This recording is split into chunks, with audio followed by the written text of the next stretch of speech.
Hi everyone, Will Frampton, also known as QuickyBaby here, and today I'm going to be talking about the state of a game that I've been playing pretty much solidly for the last 8 years, World of Tanks. Specifically, the general trends in server population on 3 of Wargaming's key servers, the Russian server, the European server, and their North American player base. And so I can answer one of the most frequently asked questions of any massive multiplayer online free-to-play title. Is it dying? So firstly, let me highlight the reasons as to why I would be looking at this in 2018. Why haven't I done so earlier? Well, it all really started on the 12th of November 2018 when Wargaming announced, at least on the Asia server, that they would be testing improving the matchmaker, at least at low tiers, by adding AI or bots to the server population. Wargaming have been trialing literally having half of the enemy team and your team as an AI-controlled adversary or teammate between tiers 1 to 5, and it will add bots into the matchmaker if 20 seconds or more has gone without a full game of players happening. Now, for everyone out there who isn't familiar with World of Tanks and is just watching this video, tiers 1 to 5 is pretty much half the game because it spreads out all the way to tier 10. And World of Tanks is 15 versus 15, so if you add 7 bots into the mix, you could literally be sitting there with half of your teammates and half of the enemy team not even being real players. And so this undoubtedly set the alarm bells ringing for me. The idea of playing against bots at the early tiers must mean that not enough people are starting playing World of Tanks, or not enough people are continuing to play the game, at least at low tiers. So next I went on to Sullygnome, which is an awesome website which tracks all user activity on Twitch TV to see how World of Tanks has been faring in the last couple of years. And immediately I noticed that the average monthly viewers have dipped down from in 2016 from like 6,000 viewers up to 8,800 people watching on average in April, all the way down to new incredible lows of only 4,000 people in August and all the way down to 3,000 in June of this year. Next I went and looked at how World of Tanks has been faring in competition compared to other games on Twitch TV. For most of 2015 and 2016, World of Tanks was between the 10th and 20th most popular game on Twitch TV. And if any of you want to know exactly what that is, Twitch basically ranks what the most popular games are on its platform, and obviously there's quite a prestige with being higher up in the list because it increases the likelihood of new viewers from checking out your title. In June 2017, World of Tanks dipped to the 27th most popular title on Twitch, then down to the 32nd in October, then down to the 34th in January, and during this summer, in June, it wasn't even in the top 40. That's a ridiculous dip after even during the summer months it was at about 14 or 15. But obviously, just because people aren't watching a game as much on Twitch or YouTube doesn't really mean it's not as popular. Maybe they're just not watching it, maybe they're playing it. So next I went digging around and I found the awesome What News website, which actually has a section which tracks the statistics of all of the people playing World of Tanks for pretty much the last 4 or 5 years. Now I must clarify, as it says at the top, these are not official statistics published by Wargaming. This is a fan website, and of course Wargaming aren't going to comment on it. However, I can tell you based on my experience as a very dedicated World of Tanks player who's been playing this game literally multiple times per week for the last 8 years, that these statistics are a pretty fair assessment. So now the graph you are looking at in the middle is the number of unique players that played World of Tanks each week on the European server. And clearly you can see that World of Tanks is more popular during the winter period. Sure, the days are longer, they're colder, no one wants to go outside. And so, for example, in December 2014, 1.25 million players played, which dips down to about 850,000 during the summer months. And so, literally 50% more people are playing this game in December as opposed to June. However, of course, we can take a look at the difference between the peaks. And bizarrely enough, more people were playing in December and January 2016 than they even were for the previous years. So, to all intents and purposes, in 2016, at least in the European server, World of Tanks was actually growing in popularity. But if I shorten this graph to just before that peak in 2016, yeah, it's not been a very pretty tale the last 2 years. So to make everything a little bit easier to see, I've taken the data from the What News website and outputted it to Excel. And I've further broken it down to the amount of players playing either in winter or summer for all of the years since 2014. And here you can see the population times by 1,000 of the Russian server, the European server, and the North American server. And so, for example,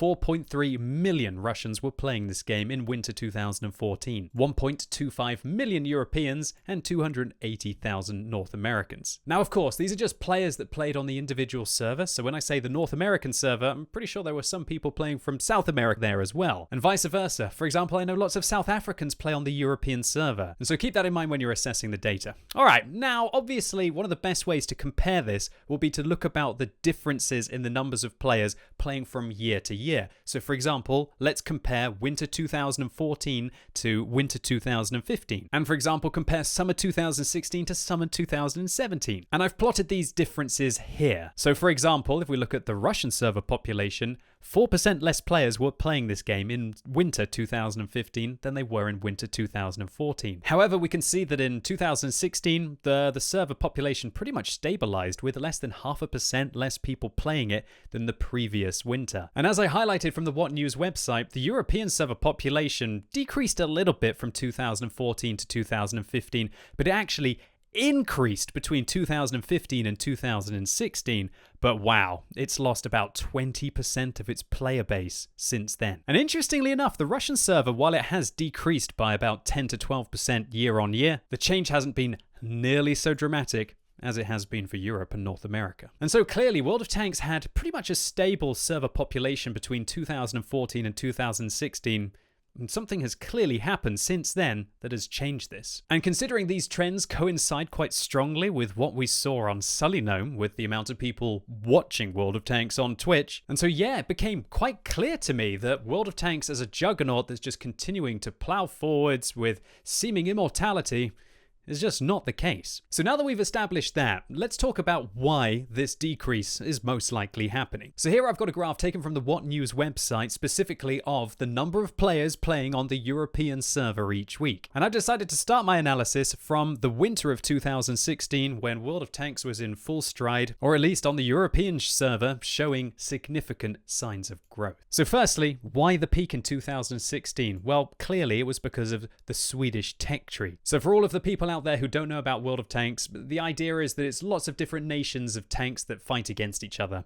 And whenever they release a new nation of tanks, it obviously will appeal to different areas of the world. And considering that Sweden and probably a lot of their Scandinavian brothers who would be interested in playing the tanks as well all play on the European server, there's no wonder why that content was so successful on it. But I don't think it was just that. As a player, the addition of the Swedish tank destroyers and the Swedish heavy tanks, I would say they were amongst the best nations and tank design that Wargaming have ever produced. And this, amplified by Wargaming really stepping up their kind of Christmas holiday season appeal, led to their most successful winter period of all time. However, then almost immediately afterwards, Wargaming started to put some really fishy tanks inside the game. The Object 252U Defender, which was released in February 2017. Now, for all of you non-World of Tanks players out there, let me explain how Wargaming basically monetized their game in a nutshell. They sell premium tanks, which are like regular vehicles, but make you extra credits, make you extra experience, so you can do things, get like better crews, or just use the experience to then research other tanks and get credits to be able to buy them. And so you could argue, considering this is the premium content that people have to pay for,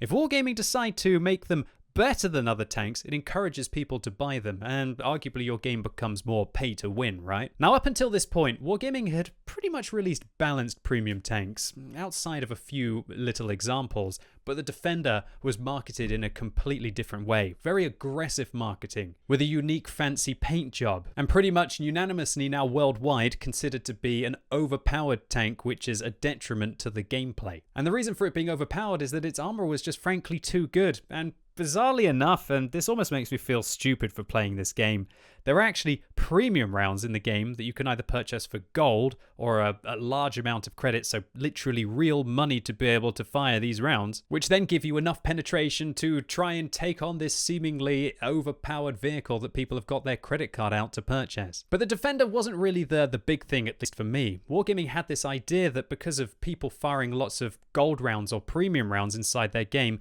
that they needed to buff all of the armor of lots of different vehicles. And so, bam, they introduced the Type 5 Heavy with buffs to the tank, and also they gave it a disgusting high explosive derp gun, which pretty much negates the use of all armor in the game. And literally, if you spend 4 times as many credits on the ammunition for this tank, it just does 25% more damage. You're pure pay to win in a nutshell. And on top of this, they took iconic tanks like the Mouse and buffed them to the point that now they were completely overpowered and damaging the tier 10 matchmaking. And what's worse is it literally took Wargaming 6 months before they recognized this and nerfed the tanks, although arguably with the Type 5 Heavy, not by enough at all. Next up, in patch 9.18, Wargaming decided to address some of the biggest issues with their game, which is the matchmaker and also self-propelled guns. Now this was, in my opinion, the worst patch in World of Tanks history. The matchmaking changes were just absolutely disastrous. They really didn't need to happen. They turned the matchmaker into this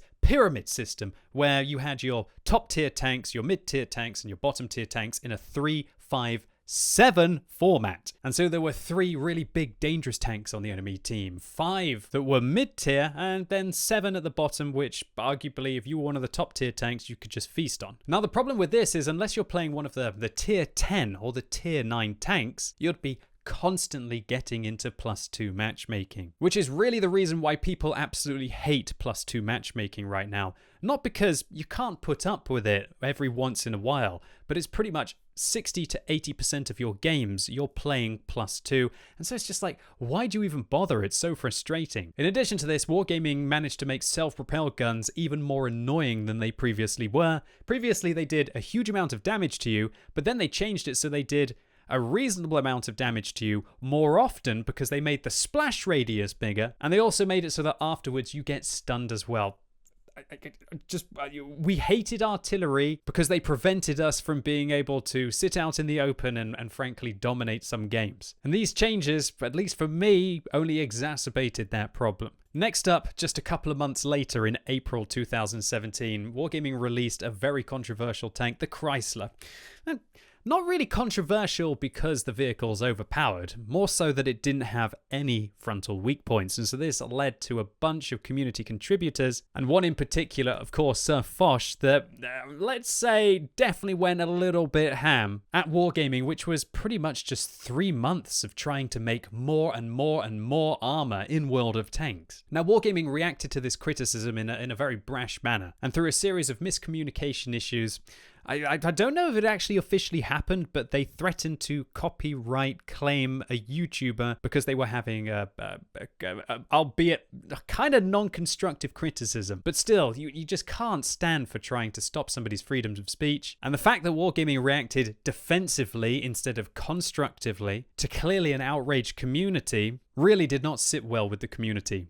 Next up, Wargaming released the WZ-120-1GFT. Again, an overpowered premium tank, clearly just like a regular Chinese tank destroyer, much better, which you get your credit card out and you throw at Wargaming and they give you a better tank so you can pay to win. A trend which you can clearly see happening. Next up is one of the most important periods along this graph, and that is that Wargaming completely missed releasing any kind of awesome content for last Christmas.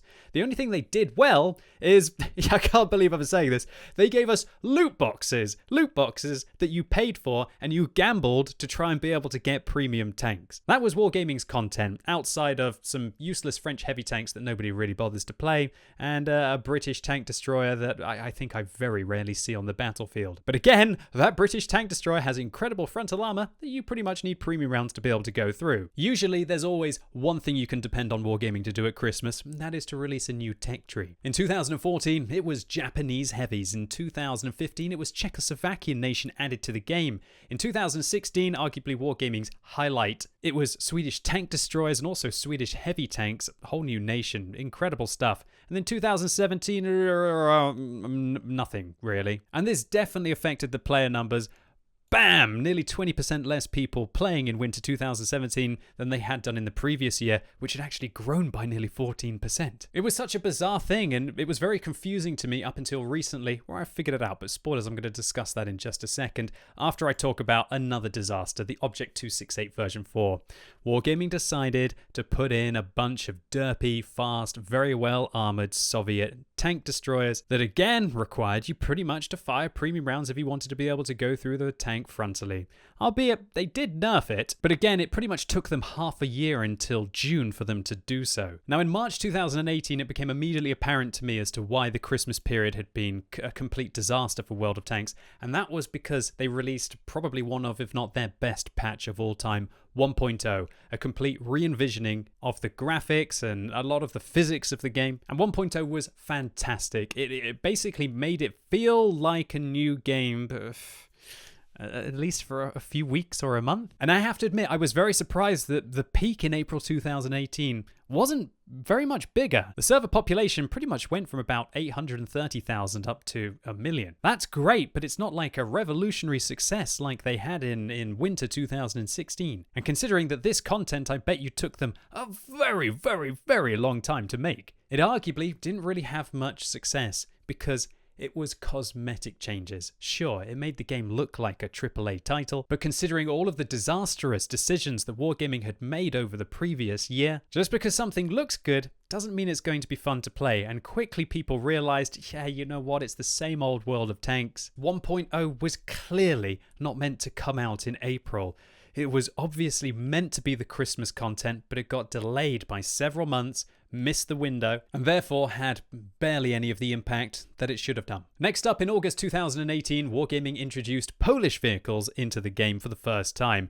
And while I think the top tier tanks are great, for some reason, the low tier vehicles are completely horrible if you have to play them stock. For me, Wargaming were really starting to show that they were not only trying to force you to buy premium content, but if you wanted to try and play the tanks for free, that they would try and make the experience so unbelievably horrible as to force you to get out your credit card to convert some experience, to have some free experience, to make the tanks not stock and playable. For me personally, the new tech trees should be a highlight. They should be a celebration of the game. And the fact that you have to have 52mm of penetration on the tier 5 Polish medium tank until you get 6,000 experience in the tank or 6,000 free experience is completely unforgivable. And almost immediately afterwards in September, they released Personal Missions 2.0 that are nothing more than a disgusting skillless grindfest. And until you've invested about 200 hours grinding the first campaign of the missions, in my opinion, they're not even really too challenging or exciting. And the main thing that Personal Missions 2.0 did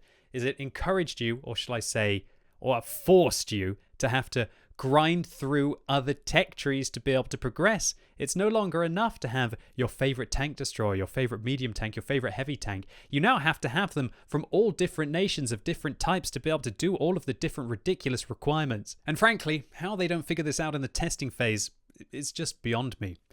And so all in all, for the first time on the European server, we saw the amount of players playing World of Tanks each week dip below 750,000. Now, undoubtedly, it'd be very ignorant of me if I tried to claim that all of this trend was down to Wargaming's argued failings. We've had the little things like the hottest summer ever in 2018. You could also put a lot of this down to natural decline of multiplayer games. But I think more importantly, it comes down to two things. Firstly, World of Tanks has always been a pay-to-win game. However, I would argue that in 2017, they kind of turned it up a notch with overpowered premium tanks instead of vehicles that were worse than regular tanks with preferential matchmaking. That they made new tech trees pretty much the worst thing ever to try and play unless you've got free experience. That they massively buffed armor on a variety of vehicles which forced you to fire more gold rounds and even rewarded you more than ever for firing them in the first place, as they have done with the Type 5 Heavy. Literally, if you spend 4 times as much, you're 25% better. Now you could argue, well, hasn't World of Tanks always been pay to win since 2010? And I would argue, yeah, it has. It's just they're really ramping it up recently. And when you combine this with the fact that games like PUBG and Fortnite have come out this year, or shall I say, have become massively popular this year, which are literally free-to-play titles, and if you spend money on it, it's only cosmetic changes. It doesn't give you any advantage in the game. I think that the end result is that players have got more options. They don't have to put up with World of Tanks and its pay-to-win shenanigans. And when you combine this with the fact that the new player experience of World of Tanks still doesn't even really have a comprehensive tutorial system 8 years after release, and that the first few hundred battles, you feel like you're just banging your head against a wall, there's no wonder that the server population has been declining. However, to answer the question directly, is it dying?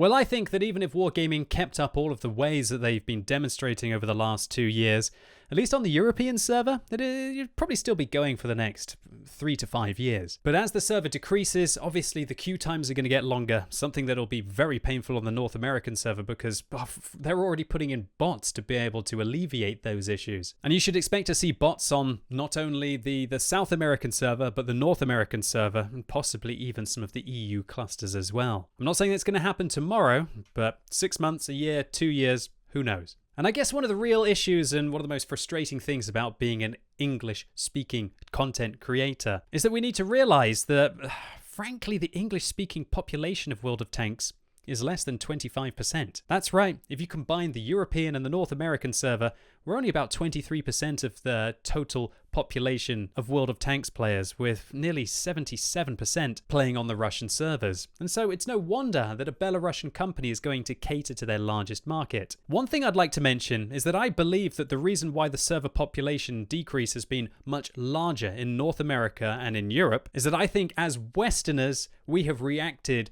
incredibly negative by Wargaming ramping up the pay-to-win aspects of their game in the last 2 years. I don't know about you guys and girls, but when somebody tries to make me play a game that's unfair, I am gonna get out of there. But I would argue that Russians are kind of used to things being unfair in life. They're accepting that that's just the way it is. And so maybe they're more tolerant to Wargaming's pay-to-win attitude, and then I wouldn't be surprised if some of the Wargaming developers were, instead of looking at the server populations individually, were actually looking at it as global people who are playing this game. But even if you look at it globally, there's still 15% less people playing World of Tanks in 2018 than there were in 2017. And so this absolutely saddens me, ladies and gents, having played this game for years of my life and created content on it for the last 6 years. To arguably see the game starting to approach its twilight years unless Wargaming change their ways and do something about it is a little bit disheartening. But ladies and gents, one thing's for sure, I'm not going to sit here and QQ about it.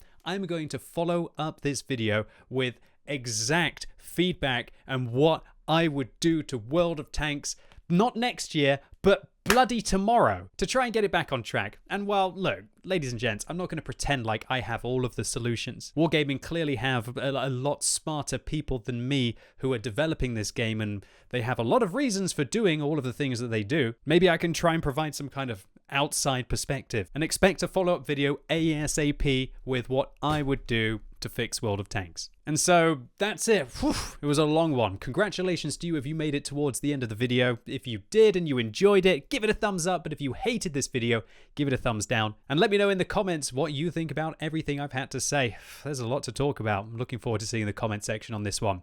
And as always, you know what? I'd actually like to end in a different way. And that is that, you know what? Wargaming, I'm sure that a lot of your staff members are going to watch this video. And I'd just like to say that the reason why I'm being so passionate about this is because I love your game.